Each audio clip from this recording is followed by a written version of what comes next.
What's going on, everybody? Thank you all for joining me today. If you haven't already, please make sure you hit the like button because that's the most important thing you can do for me on this channel. What it does, that helps to make sure that those who are subscribed to the channel will indeed get the notifications, and it also helps to push this video through the YouTube algorithm as well. Secondly, if you're new to the channel or maybe you've been ghost watching the channel for quite some time now, please do me a favor and yourself a favor by hitting the subscribe button as well as the bell notification next to the subscribe button so you can be notified whenever I release a new video. And lastly, please make sure you share this video out on your social media platforms to your family and friends to inform them on this news and information. And yes, that does help to give me a slight boost in the YouTube algorithm as well. And with the introduction out of the way, let's get into today's news. And today we are headed over to Pennsylvania.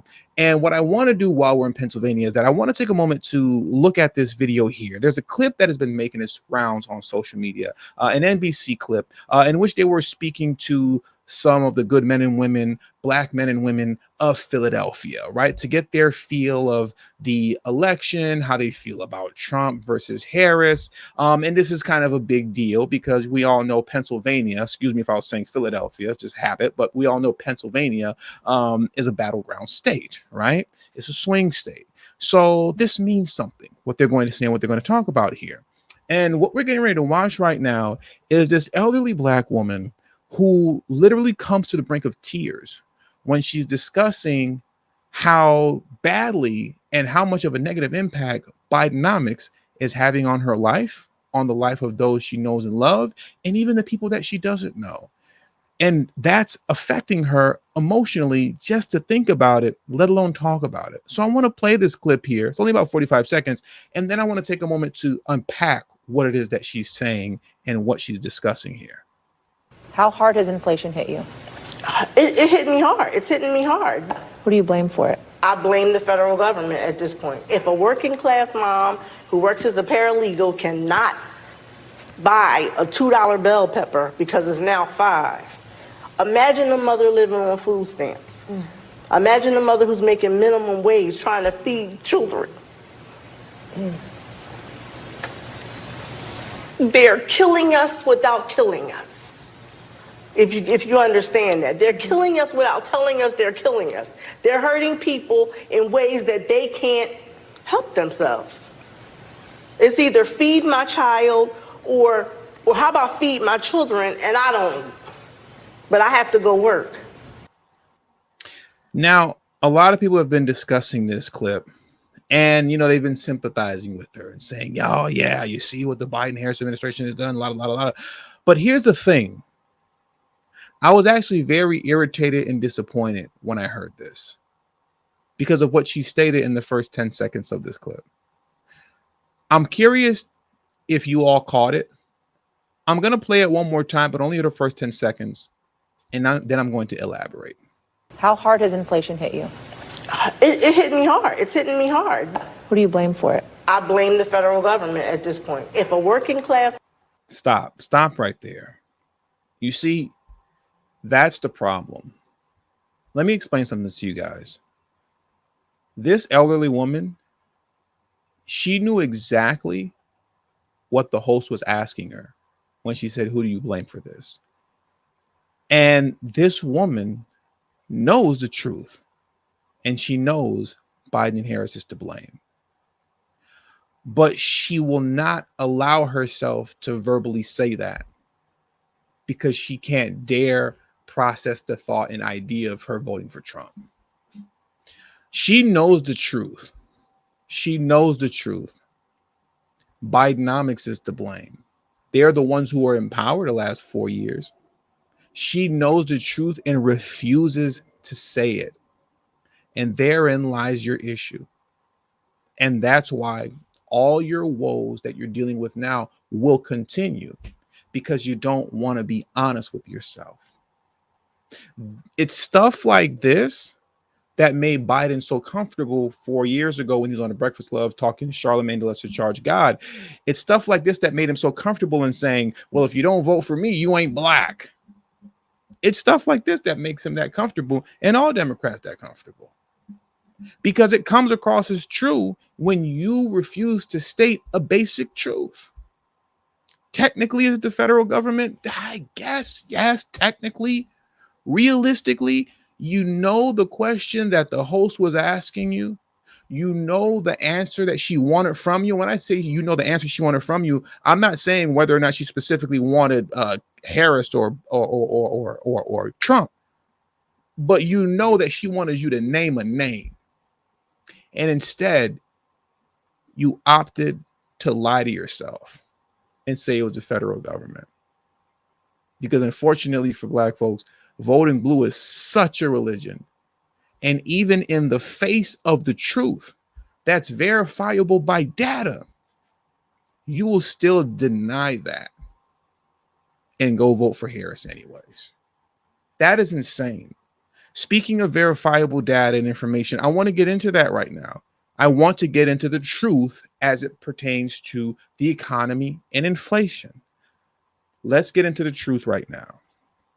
Yeah, I mean, I've been getting lots of anecdotal feedback from people writing in and contacting me on social saying, come on, the economy did better under Trump than under Biden. This is showing up in polls.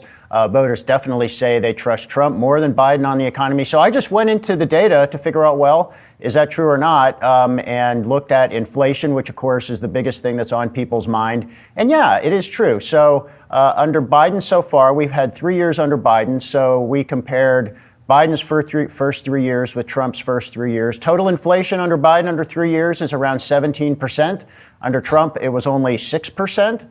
Earnings under Biden are up by more than they were under Trump, but they're actually not up by as much as inflation. So people are falling behind in terms of the purchasing power of their paycheck. And under Trump, earnings were up by a little bit more than inflation. And if you get into different categories, I've been tracking 26 key categories since 2001 and seeing how inflation is going there. The things that matter most to people, groceries, rent, transportation, yes, they're up by more under Biden than under Trump. There is a little bit of a surprise. Under Biden, three things are up less than they were under Trump. That is healthcare, prescription drugs, and college tuition. Definitely important for people who have to deal with those things. But we've got the data. So this is the problem that Joe Biden has to deal with. The trend is going his direction because inflation, as we've been talking about quite a lot, is getting better. The question is, will it improve enough during the next 9 months before people vote that they're going to say, okay, things are good under Biden? And just one last thing I will add, Akika.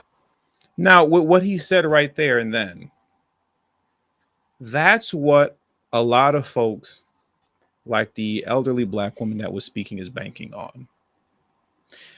They're going to want to look at data that says, well, it looks like things are trending in the right direction. So Harris 2024 it is. And then you're going to cry some more in the next 4 years when another 10 to 15 million illegal immigrants come crossing the border, right? They're being dumped all in Black neighborhoods. The mayors of said cities and the governors of the states making it rain millions, if not billions of dollars on illegal immigrants, money that they won't put into your community. On top of dealing with that, you'll continue to get crushed by the economy and inflation. Because you're lying to yourself and you're looking and searching desperately for a reason to vote Harris, that will be your demise. You're going to try to be those people that look at the data now and say, oh, well, look, it looks like it's trending in the right direction now. So here is 2024. You don't get to wreck the economy. And then when you start putting little pieces of it together here and there with Elmer's glue, you go, hey, well, look, I'm putting it back together. I broke it, but I'm fixing it. I'm not going to look at you and go, oh, well, of course, let me hire you for the job again. That's completely ridiculous. You wouldn't do that in real life. If you took your car over to a mechanic to get it fixed and they wrecked it even more, but they said, oh, wait a minute, I'm actually fixing what I wrecked right now. So just keep coming back to me. You wouldn't do that. But we'll do that in politics. And it's a shame. It's a shame. Because at that point, we're the cause for our own demise. We're the cause for our own woes. And the sight of actual facts, data, statistics concerning the economy, concerning inflation, and even concerning the migrant crisis and the negative effects that it has on the Black community, there's plenty of data that exists. that talks about that. In the face of all of this information, will you still allow your emotions to get in your way and say, you know what, I'm going to vote for Harris anyways? You can do that if you want to, and you'll cry later. But when you're crying, just remember you did it to yourself. And with all that being said, that does it for today's video. So please make sure you hit the like button on your way out. Subscribe to the channel if you're new to the channel. Share this video out on your social media platforms. And also don't forget to follow me on Telegram and on Rumble, please. That is extremely important.